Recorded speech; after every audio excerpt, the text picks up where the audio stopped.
Hello, it's Ukulele Saz. Welcome back to another video. As you can see, I am back in the music studio, starting to get things a little bit more organised in here, so that's good. So today's video is something that I see people struggling with quite a lot, and that is how to strum, sing and play at the same time. For some people it comes quite naturally, and for others they find it really difficult to do all three things at once.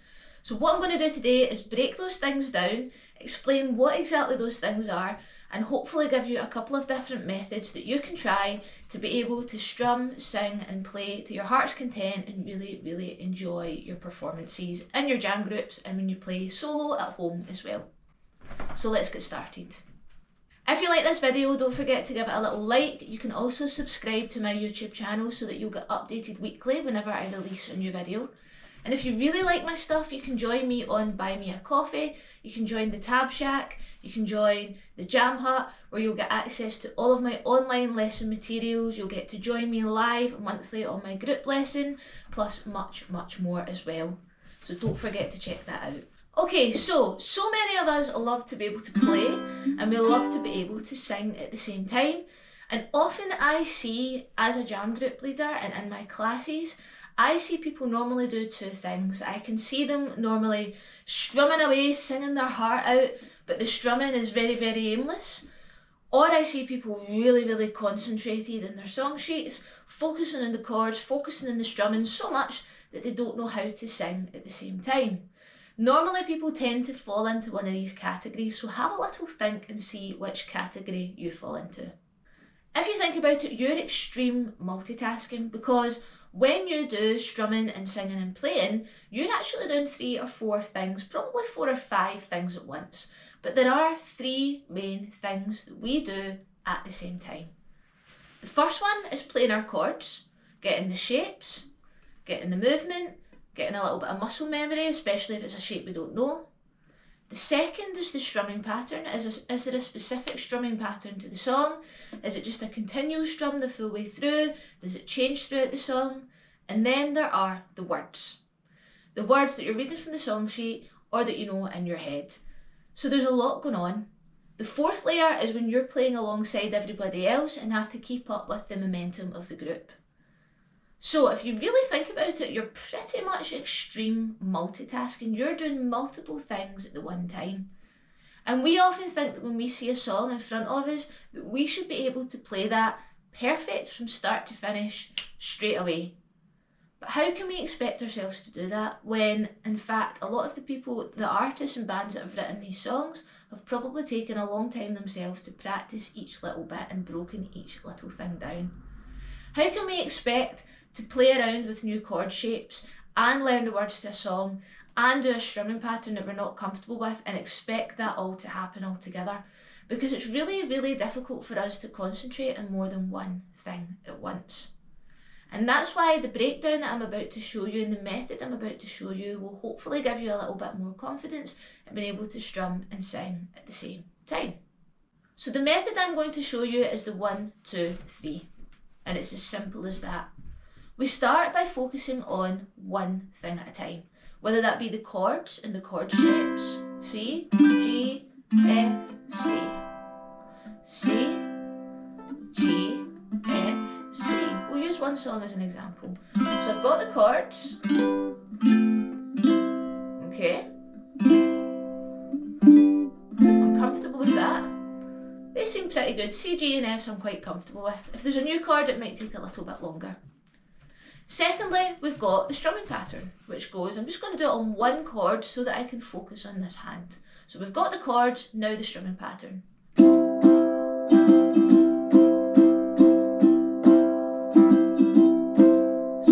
down, down, up, down, up, down, down, down, down, down, down, up, down, up, down, down. And I'll do that on repeat until it becomes second nature. Really struggling to do the strumming pattern, then I just spend a little bit longer on it until it does become easier. Okay, I've got that, now I need to learn the words. So I'm going to do this just by tapping along to the beat. So I see a bad moon rising, 2, 3, 4. I see trouble on the way. Luckily I know the words to this song. I see earthquakes and lightning. I see bad times today. So I've got the words, I've got the chords, and I've got the strumming. So let's start building those things together. Okay, so step 2 of the 1, 2, 3 method is do 2 things at once. So I'm just going to pick 2 of the elements and try those at the same time. So I'm going to start with chords and I'm going to start with the singing. With the strumming, I am still going to strum, but I'm just going to stick to one single strum so that I don't need to think about this too much. I'll just strum whenever the chords change. That way I'm focusing on the chord changes and the words of the song. So 1, 2, 3, and I see a bad moon arising. I'm connecting the words with the changes. I see trouble on the way, and I'm linking in which words I could change chords with. I see earthquakes and lightning. Okay, starting to get the hang of this. I see bad times today. Okay, not bad at all. Now let's try a different combination. Now let's sing and do the strumming. I'm just going to hold the neck of the ukulele this time, and I'm just going to do the strumming pattern and sing at the same time. This one is often one that I find to be the trickiest, so you might want to really slow this one down. So 1, 2, 3, and I see a bad moon arising. I'm connecting the strumming. I see bad times today. I got the words wrong there. I see earthquakes and lightning. Okay, and now I'm going to combine the chords and the strumming without singing. I might sing in my head and look at the words, but I really want to focus on playing that strumming pattern and the chords together.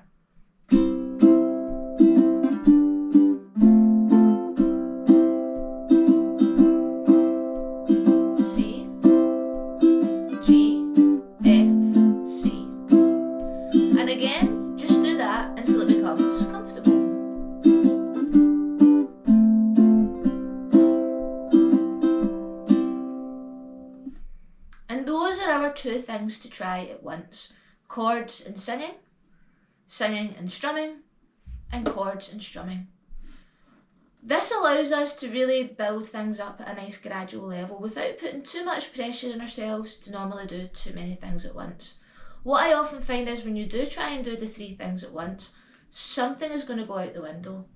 2 things have to be second nature. They have to be happening automatically, they have to be flowing before you can start to introduce a 3rd thing.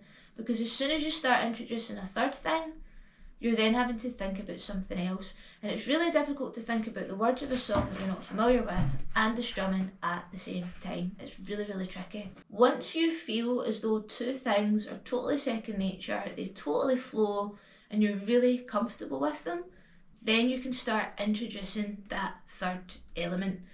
And that's when you can really start to enjoy your performances a lot more, because you've already spent time in the chord changes, so you don't need to think about those so much. They should be a little bit more natural. You might know the words of the song, or you might know the strumming pattern. Whichever element remains is the one that you can focus on. But what I see people do far too often is they try to focus on all 3 things at once, and it just ends up that at least 2 of those things go totally out the window. You end up flustered, and then you lose a little bit of confidence along the way, because it's really tricky to be able to try and do those things at once. And as I said before, we set really high expectations for ourselves to be able to play things perfectly, when in fact you should just enjoy the journey a little bit more and trust the process a little bit more. Don't be afraid to slow things down. Don't be afraid to strip things back, especially if you're in a jam. Something that I tell my guys at the jam is, if you really want to focus on a strumming pattern in a song, there's going to be loads of other people singing. So just strip back the singing and really focus on that strumming pattern. If you really want to do the words of the song and you really just want to sing along and you're maybe still getting to grips with the chord changes too, just strum down strums, or just strum whenever you see a chord change once, so that you can focus on the chords and so that you can focus on the words. What I would say is songs that you want to try and put together all three things at once, make sure those are easy songs, make sure it's songs that you really feel comfortable with the chord changes or the singing so that you can add in that third element. The interesting and the fun thing about this is it might not always be the same for every song. There may be some songs where your chords and your singing sound brilliant, but the strumming's a little bit trickier. So you might want to spend a bit more time on the strumming and then work on strumming and chords, strumming and singing, and then bring all of that together. There might be some songs where the words are just so difficult because there are so many words of the song, but you know how to play the chords and do the chord changes perfectly. The chord changes might actually be really easy. It might be the words that are difficult. Each song will present itself with a different challenge. The most important thing is knowing how to strip it back, slow it down, and just work on one thing at once, and then two things at once, and then bringing in the third. And you can have fun with it, experiment with it a little, try the different methods, I'll try these two this week at the jam, and then next week when I go to the jam, I'll try these two. So I'll try the strumming and the singing one week, and then the next week I'll just try the chords and the singing. And then maybe the week after that, you can bring that all together. For me, it's just about finding ways to make things a little bit easier for you as ukulele players, just to feel a little bit more confident. And the thing is, once you've got all three of those things, you'll be able to look up a little bit more, smile, laugh around with the people around you, and actually just enjoy the experience that little bit more without having your head stuck in the song sheet, which I see far too often. So just to summarise, it's the 1, 2, 3 method. 1 is practising one thing at once. We've got our chord changes, we've got our singing, we've got our strumming. The 2 is to do two things at once. Chords and singing, singing and strumming, chords and strumming. And the third thing is bringing in that extra element once the other two things have become second nature. And in doing so, do it slowly, take your time. Remember, it's about enjoying yourself. We shouldn't be setting these really ridiculous expectations and putting pressure on ourselves. It is the ukulele after all. So just have fun with it and enjoy it. And before you know it, you'll maybe start applying this method to loads of songs that you learn. And you might find that the whole process of learning songs, whenever a new one is introduced, becomes faster and a little bit more efficient for you. And before you know it, you're playing things that you never thought you could in no time. So thank you so much for watching this video. As I said, if you did enjoy it, don't forget to check out my Buy Me a Coffee page where you can join the Tab Shack, where I put all of my weekly video lesson materials online for you so that you can read things through in a little bit more detail, get resources to go along with the videos. And if you really like my stuff, we've also got the Jam Hut on Buy Me a Coffee where you can join me once a month live for a group lesson where we really go through a lot of things like this, practice methods, how to learn songs, different techniques and skills. For me, it's all about getting you curious about the ukulele and giving you the confidence to go out there and learn anything that you set your mind to. So thank you so much for watching, and I will see you the next time.